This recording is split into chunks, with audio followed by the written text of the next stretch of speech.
Okay, this is a paraphrase of the book of Job, so the book of Job chapter 3, by Ralph Erskine, and my email address is onlygodisgood7@gmail.com, and I'm going to put a page of the Bible down here while I read it, and this is available on Google Books. Okay, Job chapter 3. A quiet grave, the wicked there, no more the just molest. Oh, I'm sorry, let me start again. Oh, quiet grave, the wicked there, no more the just molest. The afflicted are at ease, and there the weary are at rest.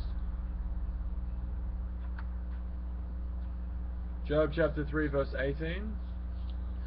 There in the grave, there, close to the oppressor's bones, sleeps the oppressed in peace, and there the prisoner's heavy moans and cries forever cease. The small and great, the friend and foe, the conquered and the slave, the rich and poor, the high and low, are leveled in the grave. There lies the scepter with the spade, sunk to the same degree, and there the servant man and maid are from their master free. The coward and the brave alike, the peasant and the peer, the wise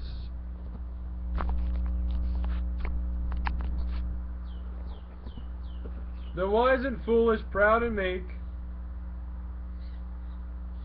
lie undistinguished there. So rest the saints in heaven is fixed, but bodies rest till doom is there where saints and sinners mix, possessed in one quiet room. I just really like the part, praise God, where he says, the spade and the, what does he say? There lies the scepter with the spade, sunk to the same degree, and there the servant man and maid are from their master free. The coward and the brave alike, the peasant and the peer, the wise and foolish, proud and meek, lie undistinguished there. So rest the saints in heaven is fixed, but bodies rest till doom is there where saints and sinners mix, possess one quiet room. And I like how it starts. O quiet grave, the wicked there, no more the just molest. The afflicted are at ease, and there the weary are at rest. There close to the oppressor's bones sleeps the oppressed in peace, and there the prisoner's heavy moans and cries forever cease. The small and great, the friend and foe, are the conquered and the slave. The rich and poor, the high and low, are leveled in the grave. There lies the scepter with the spade, sunk to the same degree, and there the servant man and maid are from their master free. The coward and the brave alike, the peasant and the peer, the wise and foolish, proud and meek, lie undistinguished there. Soul rest the saints in heaven is fixed, but bodies rest till doom is there are saints and sinners mixed, possess one quiet room. Praise the Lord, that's beautiful. Okay, Job chapter 4 verse 17. Shall mortal man, a tainted clod, boast righteousness divine, or think he can his maker God in purity outshine? Behold, no trust is put by him in yonder glorious race of bright immortal seraphim that stands before his face. Of folly comparative can he his purest angels blame, who plunged in his infinity before him blush for shame. And shall vain man in impure state his innocence defend? Will he with his Creator great presumptuously contend? Job chapter 4 verse 19. Vile mortal man, a worthless wight, triumphs but for a day, and by his... Oh wait, I'll give you a new page of the Bible. Vile mortal man, a worthless wight, triumphs but for a day, and but inhabitants for a night, a house of mouldering clay. His strongest lodge and vital fort is founded in the dust, which quickly falling cuts him short and disappoints his trust.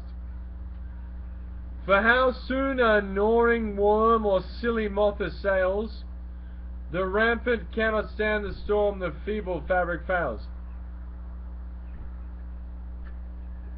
The sapped foundation every hour thus piecemeal feels decay, and life even in its blooming flower does daily fade away. So fast men perish out of sight, their pomp that shone before,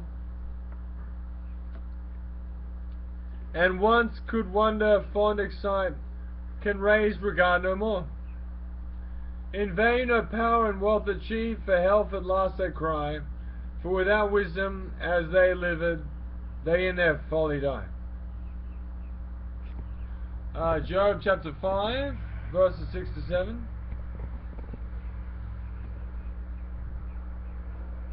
Alright, new page.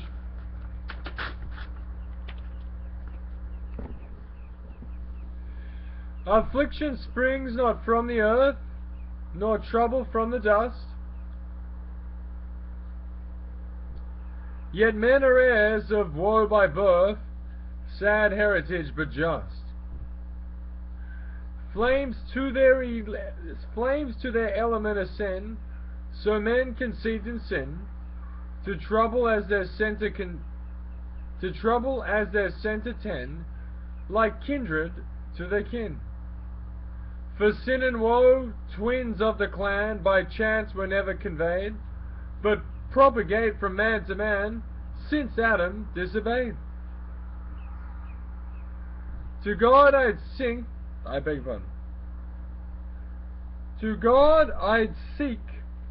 when in his chain I'm held and would submit. All my own paths I would arrange, but his I would acquit. I would his justice magnify, his faithfulness adore, revere his name, but still would I, like hell, still myself abhor.